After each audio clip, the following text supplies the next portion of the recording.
क्या ये है आपका घर? यहाँ से चंद गलियाँ दूर है। मुझे यहाँ तक छोड़ने का बहुत शुक्रिया तुम्हारा। यहाँ से अब मैं खुद चली जाऊंगी। तुम्हें बहुत तंग कर दिया मैंने।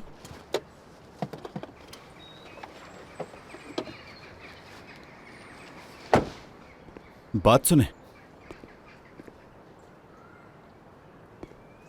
मैं आपको वहीं करीब छोड़ देता हूं। क्या आपको डर तो नहीं कि मैं आपको बाद में तंग करूंगा? नहीं, ऐसी तो कोई भी बात नहीं है। अगर किसी ने देख लिया तो पता नहीं वो क्या सोचेगा, इसलिए। फिलिस,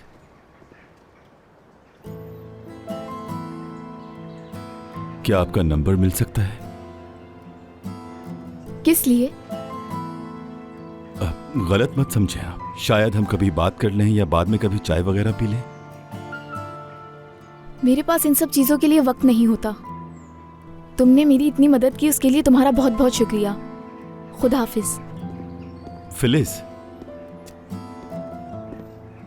देखो, अगर आपको किसी चीज की मुझे किसी भी चीज़ की ज़रूरत नहीं है। शुक्रिया।